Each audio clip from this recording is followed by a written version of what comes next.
Obinna had always hated poverty. He grew up in the slums of Lagos, where hunger was a constant companion and survival was an everyday battle. He watched the rich men drive by in their expensive cars, wearing tailored suits, gold chains gleaming under the sun. He envied them. He despised them. But more than anything, he wanted to be them. No matter how hard he worked, it was never enough. He had tried everything, selling petty goods, running errands, even working as a bus conductor, but nothing changed his fate. He was still the poor son of a poor father, barely able to afford his next meal.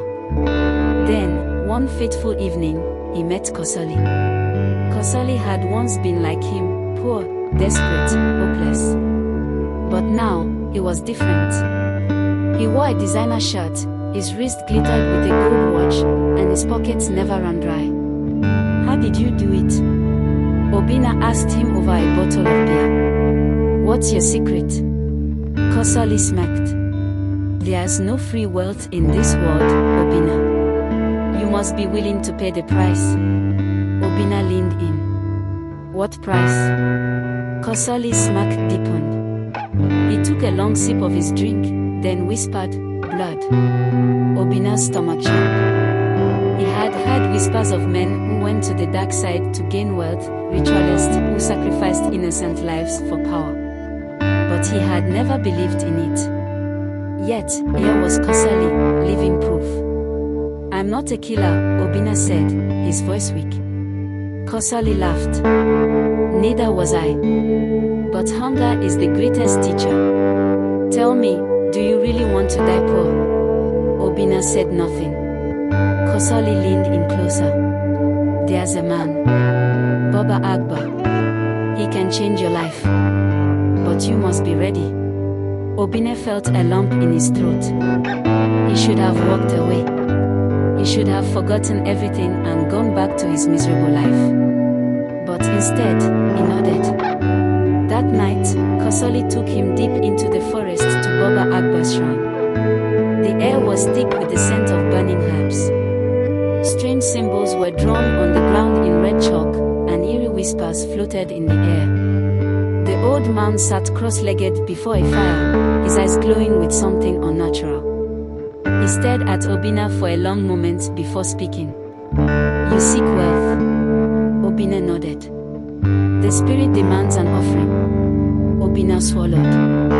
"What kind of offering?" Baba Agba's lips curled into a smile. "The head of someone who truly loves you." The word felt like a knife to his chest. Only one person fits that description, Amina. Amina was everything to Obinna. She had stood by him when he had nothing, shared her little earnings with him, and given him hope when he wanted to give up. She loved him selflessly. And now, that love would be her doom. Obinna tried to resist. He ignored Kosoli's calls. He told himself he could find another way. But days passed, and his situation worsened. His landlord threatened to throw him out. His belly ached with hunger. The world mocked him. And then, he saw Kosoli driving a brand new car, a beautiful woman by his side, a thick bundle of cash in his hands. It was too much. That night, Obinna made his choice. Obinna invited Amina to his house that evening. She came happily, wearing her usual bright smile. She had no idea what awaited her. "I made jollof rice," she said, setting down the container. "I know you love it." He forced a smile. "Thank you, my love." They ate together, and she laughed, telling him stories about her day. Every word she spoke felt like a knife to his heart. Then when she turned away, he acted. The blade was quick but not silent. She screamed a short, sharp sound that would haunt him forever. Blood sprayed across the walls. She gasped, her eyes filled with shock and betrayal as she collapsed. Obinna stared at her body, his hands trembling. Tears streamed down his face. But it was too late to turn back. With shaking hands, he wrapped her severed head in a white cloth and placed it in a bag. It was done. Obina rushed back to Baba Akbar's shrine.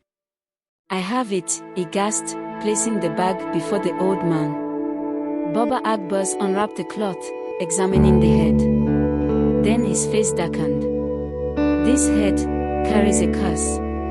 Obina's blood ran cold. What do you mean? The old man's eyes widened in fear. She loved you too much. Her soul clings to you. A chilling wind swept through the shrine. The candles flickered. The shadows deepened. Then a sound. A whisper. Obina. The voice was soft, but it sent shivers down his spine. Obina turned slowly, and there she was. Amina. Her severed head still in Baba Akbar's hands. Her body standing at the entrance of the shrine, eyes burning with vengeance. You took my life, she whispered, stepping forward. Now, I will take yours. Obina screamed and stumbled backward. The shadows seemed to come alive, wrapping around him. Kosoli turned to run, but the shrine doors slammed shut. Baba Akbar muttered incantations, but they did nothing. Amina raised her hand and Obina felt something tighten around his throat. Please, forgive me, he gasped.